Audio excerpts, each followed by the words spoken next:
নমস্কার, আশা করি সবাই ভালো আছেন। আজ আমি আপনাদের জানাবো এনপিএস অর্থাৎ ন্যাশনাল পেনশন স্কিমের সম্বন্ধে। আজ আমি জানাবো এনপিএস আসলে কি, এনপিএস এর rules, eligibility, different plans available এবং উইথড্রয়াল অপশনস, এই সব কিছুর সম্বন্ধে। সুতরাং আপনি যদি এনপিএস এ বিনিয়োগ করার কথা ভেবে থাকেন তাহলে এই ভিডিওটি শেষ অবধি অবশ্যই দেখবেন। আপনি যদি লং টার্মের জন্য এনপিএসে ইনভেস্ট করতে চান তাহলে একটা ভালো অপশন হলো মিউচুয়াল ফান্ড। মিউচুয়াল ফান্ডে একটা ট্যাক্স সেভিং স্কিম থাকে, যা থেকে আপনি ট্যাক্সের সুবিধাও পেতে পারেন। ন্যাশনাল পেনশন স্কিম এমন একটি বিষয় যা সম্পর্কে অনেক বিনিয়োগকারীর মনে এমন একটা প্রশ্ন থাকে, এই প্রকল্পটি কি কেবল সরকারি কর্মচারীদের জন্য? আমরা কি আমাদের সব পয়সা একসাথে উইথড্র করতে পারি? এই স্কিমটিতে বিনিয়োগ করে আমি কি কি সুবিধা পেতে পারি? তাই এই সমস্ত প্রশ্নের উত্তর আজকে আমি আপনাদের দেবো। তাহলে চলুন শুরু করা যাক। এনপিএস বা এনপিএস জাতীয় পেনশন প্রকল্প আসলে কি? এটি কেন্দ্রীয় সরকার দ্বারা চালু করা এমন একটি পরিকল্পনা যার মাধ্যমে আপনি স্বেচ্ছায় দীর্ঘমেয়াদী বিনিয়োগ করতে পারেন।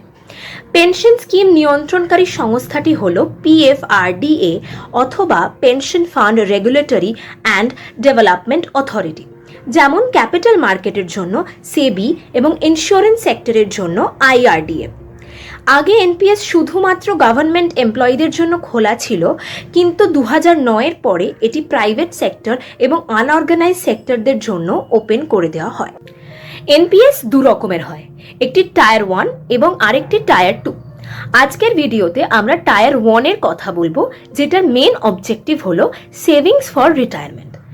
এনপিএস এর মুখ্য উদ্দেশ্য হলো ইন্ডিভিজুয়াল ইনভেস্টার্সরা তাদের ওয়ার্কিং ইয়ার্সে ডিসিপ্লিন ওয়েতে পয়সা জমা করেন সেভিংসের জন্য, এবং রিটায়ারমেন্টের সময় তৈরি হওয়া কর্পাস থেকে তারা কিছুটা উইথড্র করে নিতে পারেন এবং বাকিটা পেনশনের মতো কাজ করতে থাকে।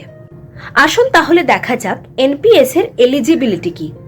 যে কোনো ইন্ডিয়ান সিটিজেন 18 থেকে 65 বছরের মধ্যে এনপিএস এ ইনভেস্ট করতে পারেন। কিছু ইম্পর্টেন্ট ফিচার্স হচ্ছে যে এনপিএস এ আপনি মাল্টিপল অ্যাকাউন্ট খুলতে পারবেন না, এবং এনপিএস এর অ্যাকাউন্ট সব সময় সিঙ্গেল অ্যাকাউন্ট হতে হবে, জয়েন্ট অ্যাকাউন্ট হতে পারবে না। এনপিএস এ আপনি রেগুলারলি একটা অ্যামাউন্ট জমা করেন, তবে এই পয়সা বিনিয়োগ করা হয় কোথায়? পিএফআরডি এর আন্ডারে কিছু পেনশন ফান্ড রেজিস্টার্ড থাকে। এখন আপনারা স্ক্রিনে দেখতে পাচ্ছেন যে গভর্নমেন্ট সেক্টরের আন্ডারে 3টে পেনশন ফান্ড আছে: LIC pension fund limited, SBI pension funds private limited, UTI retirement solutions limited. এবং প্রাইভেট সেক্টরের আন্ডারে 7টা ফান্ড রেজিস্টার আছে: HDFC pension fund limited, ICICI prudential pension funds management company limited, Kotak Mahindra pension fund limited, LIC pension fund limited, SBI pension funds private limited, UTI retirement solutions limited, Aditya Birla sun life pension management limited. একজন NPS investor investment শুরু করার সময় decide করতে পারেন উনি কোন pension ফান্ডে টাকা ইনভেস্ট করতে চান। এরপর আমি কথা বলবো আপনার ইনভেস্টেড মানির ব্যাপারে। আপনি আপনার সিলেক্ট করা পেনশন ফান্ডে আপনার পয়সা রেখে তো দিলেন, কিন্তু এই পেনশন ফান্ড পরে কোথায় ইনভেস্ট করা হচ্ছে? দুটো ব্র্যান্ড ইনভেস্টমেন্ট অ্যাপ্রোচের চয়েস আপনার কাছে থাকে, একটা হচ্ছে অ্যাক্টিভ চয়েস এবং একটা হচ্ছে অটো চয়েস। প্রথমে কথা বলা যাক অ্যাক্টিভ অ্যাপ্রোচের ব্যাপারে। অ্যাক্টিভ অ্যাপ্রোচের নাম শুনেই বোঝা যায় যে এখানে ইনভেস্টর ডিসাইড করতে পারে যে কত পার্সেন্ট কোন অ্যাসেট ক্লাসে ইনভেস্ট করা দরকার। এখন যদি আমরা অ্যাসেট ক্লাসের কথা বলি তাহলে এখানে 4টে চয়েস আছে: equity, corporate bonds, government securities আর অল্টারনেট ইনভেস্টমেন্টস। এই 4টে অ্যাসেট ক্লাসের রিস্ক রিটার্ন বিহেভিয়ার আলাদা আলাদা হয়ে থাকে। এবার আমরা কথা বলবো risk return behaviour of asset ক্লাসের ব্যাপারে। এখন যদি ইকুইটির কথা বলা যায় তাহলে ইকুইটিতে risk is high along with high return capability. Corporates বন্ডের ক্ষেত্রে moderate risk and lower risk than equities. Government সিকিউরিটিজের ক্ষেত্রে lowest risk or risk free, এবং অল্টারনেট ইনভেস্টমেন্টের ক্ষেত্রে ভেরি হাই রিস্ক হয়ে থাকে। অ্যাক্টিভ চয়েসে ইনভেস্টর এটাই ডিসাইড করে যে অ্যাসেট ক্লাস ইসিজিএ তে কত পার্সেন্টেজ অ্যালোকেট করা দরকার। কিন্তু রিস্কের হিসেব এখানে কিছু ম্যাক্সিমাম লিমিট রাখা হয়েছে। যেহেতু কর্পোরেট বন্ডস অ্যান্ড গভর্নমেন্ট সিকিউরিটিজের রিস্ক সব থেকে কম আছে, তাই এখানে কোনো লিমিট নেই। আপনি আপনার 100% অ্যাসেটও এই অ্যাসেট সিকিউরিটিতে ইনভেস্ট করতে পারেন। যেহেতু আপনার অল্টারনেটিভ ইনভেস্টমেন্টসের সব থেকে রিস্কি ধরা হয়, তাই এখানে ম্যাক্সিমাম ইনভেস্টমেন্ট 5%ই হতে পারে। ফাইনালি ইকুইটির কথা যদি বলি, তাহলে এখানে 70% অ্যালোকেট করা যেতে পারে, কিন্তু এখানে কন্ডিশন আছে। এই 75% ইনভেস্টমেন্ট ততক্ষণ অ্যালাউড যতক্ষণ গ্রাহকের বয়স 50 বছরের কম।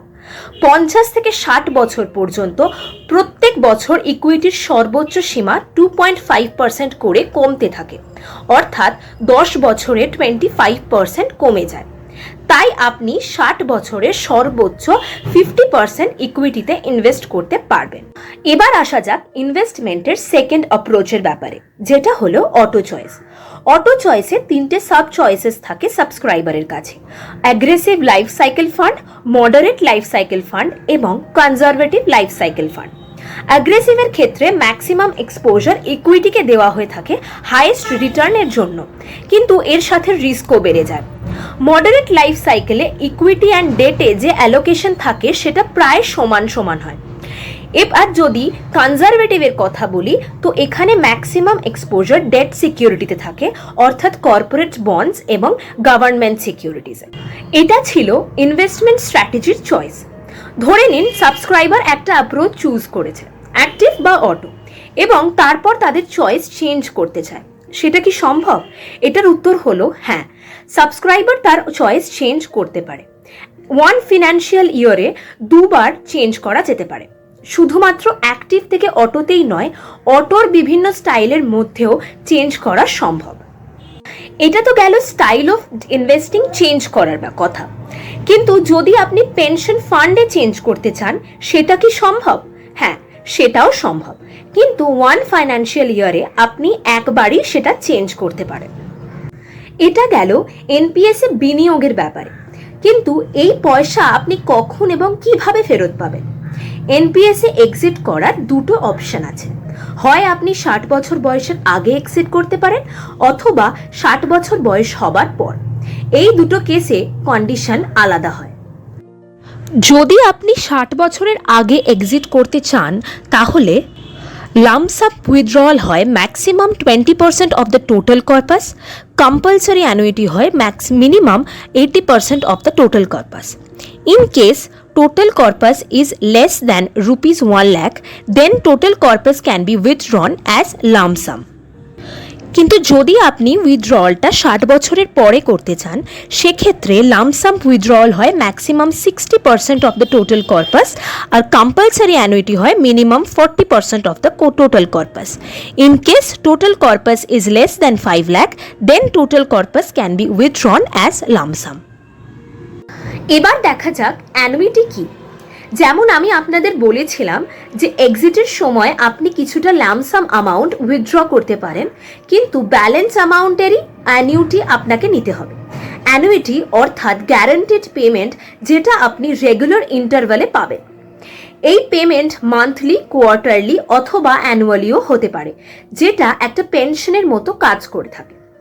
আপনি যে অ্যামাউন্টে লামসাম হিসেবে উইথড্র করবেন না, সেটাকে একটি বার্ষিক পরিষেবা প্রদানকারী বা এসএসপি দিয়ে বিনিয়োগ করা হয়।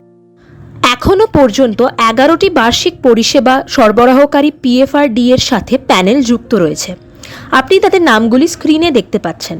এগুলি হলো life insurance corporation of India, HDFC Life Insurance Company Limited, ICICI Prudential Life Insurance Company Limited, SBI Life Insurance Company Limited, Star Union Dai-ichi Life Insurance Company Limited, Kotak Mahindra Life Insurance Company Limited, India First Life Insurance Company Limited, Max Life Insurance Company Limited, Canara HSBC Oriental Bank of Commerce Life Insurance Company Limited, Bajaj Alliance Life Insurance Company Limited এবং Tata AIA Life Insurance Company Limited। এটা ছিল regular working of an NPS. NPS এ partial উইথড্রওয়ালও allowed হয়। অর্থাৎ আপনি আপনার কর্পাসের অল্প পরিমাণ টাকা উইথড্র করে এনপিএসে আপনার ইনভেস্টমেন্ট চালু রাখতে পারেন, কিন্তু এটার কিছু কন্ডিশনস আছে। Partial withdrawal conditions are NPS account should be completed 3 years. Withdrawal cannot be more than 25% of the contribution. Partial withdrawal can only be done a maximum 3 times in the whole NPS tenure. Minimum 5 years gap between 2 withdrawals.